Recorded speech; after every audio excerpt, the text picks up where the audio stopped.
ঠিকানায় পৌঁছে দিতে ওই আল্লাহর সময় দরকার হবে না। কে যেন আজহার নাকি মাঝার একজন আছে, আগে ওরা খাইছে এখন এরা খেতে চায় না, কি বলছেন?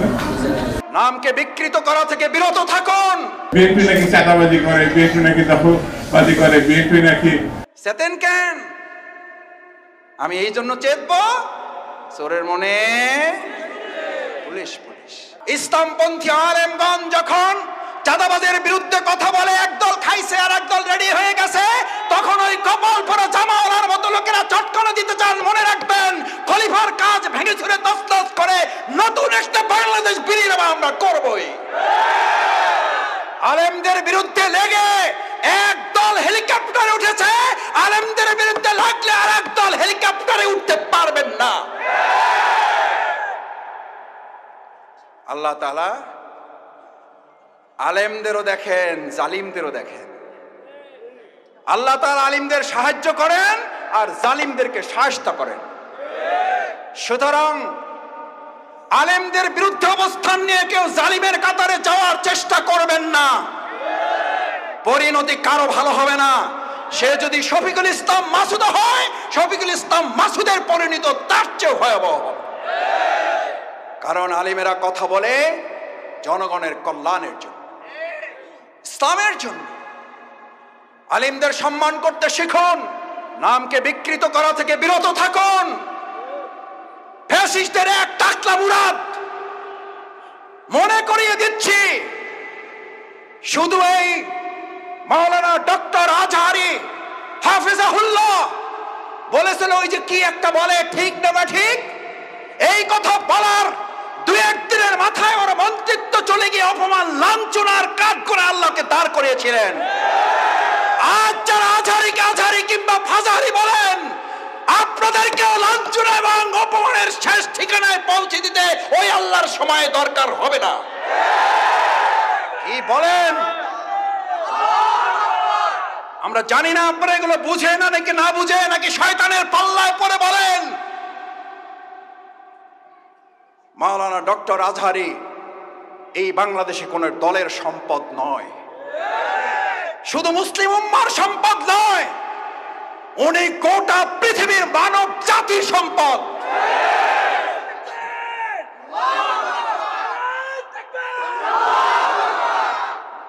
ওনাকে আপনারা বলেন একটা দলে যোগ দিয়ে দেন, আরে ভাই উনি তো একটা দলে আছেই, বুঝেন না কেন? উনি তো একটা দলের কথাই বলেছে, সেই দলের নাম হচ্ছে ইসলাম। ইসলামের কথা বললে যদি কারো গায়ে আগুন জ্বলে, তাহলে বুঝতে হবে ওটা মুসলিম নামের কলঙ্ক, ইসলামের দুশমন। ইসলামের শত্রুরা হুঁশিয়ার সাবধান। আমরা বললাম সাদাবাজার রেডি হয়ে আছে। আরে ভাই, রেডি হয়ে আছে বলার মধ্যে দিয়ে যদি আমি ভয় পেয়ে যাই, তাহলে তো আমি দুইটা অন্যায় করেছি। নিজ দায়িত্বে এটা আমি এবার ঘাড়ে চেপে নিয়েছি। চোরের মনে দুই উজু করা লোক সকালবেলা, একজন তাহাজ্জুদের জন্য আর একজন চুরি করার জন্য নাক মুখ ধোয় না। তাহাজ্জুদওয়ালা মনে করতেছে এই দেশে তো আরো চোর আছে, এটা মনে করে। তাহাজ্জুদওয়ালা মনে করে আমার মতো তাহাজ্জুদ পড়ার লোক তো এই সমাজে আরো। চোরওয়ালা মনে করে চোর আগে তো একা করতাম, এখন দেখি আমার দলে লোক আরো। আল্লাহ, এই গল্পগুলো এরা কেন মনে রাখে না?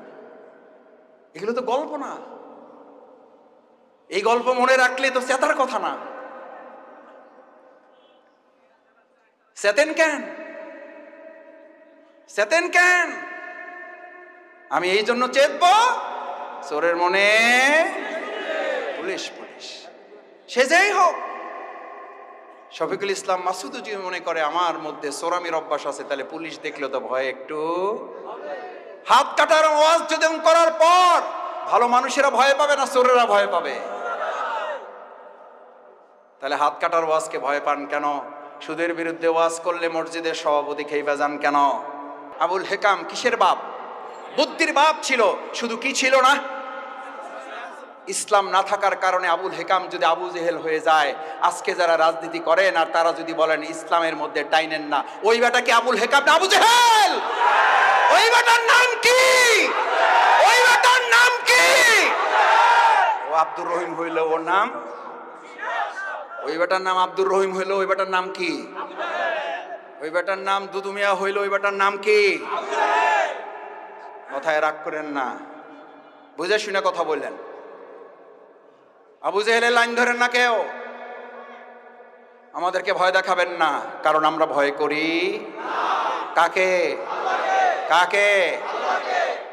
আল্লাহকে যারা ভয় করে, গোটা দুনিয়ার অপশক্তিরা ভয় করে তাকে। এই জন্য আমরা বিগত 15 বছরে 3 জন নামলে প্রশাসনের প্যান্ট খুলে পড়ে যেত। জিজ্ঞেস করতো কারা নামছে, কয় হুজুররা, কয় কোনো অসুবিধা নাই, কয় ব্যানার দেখেন, ব্যানারে কি লেখা আছে, কয় ব্যানারে লেখা আছে জামাত ইসলামী, কয় এবার সাবধান থাকো। বলছে না বলে নাই? আলহামদুলিল্লাহ 3 জনে এই যাত্রাবাড়ির রাস্তা কাঁপানো হয়েছে না হয় নাই? আপনারা গুলির মুখে থেকেও এগুলো প্রতিবাদ করেছেন না করেন নাই? ইনশাআল্লাহ আমরা ভবিষ্যতেও এই অন্যায়ের প্রতিবাদ।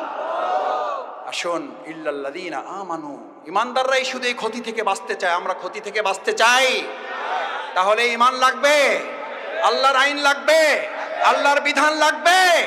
শুধু মসজিদে না, সব জায়গায় লাগবে।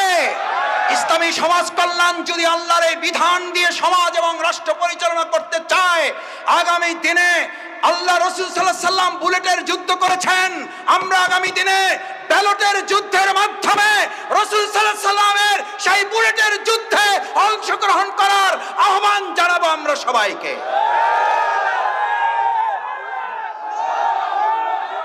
রাজি সবাই?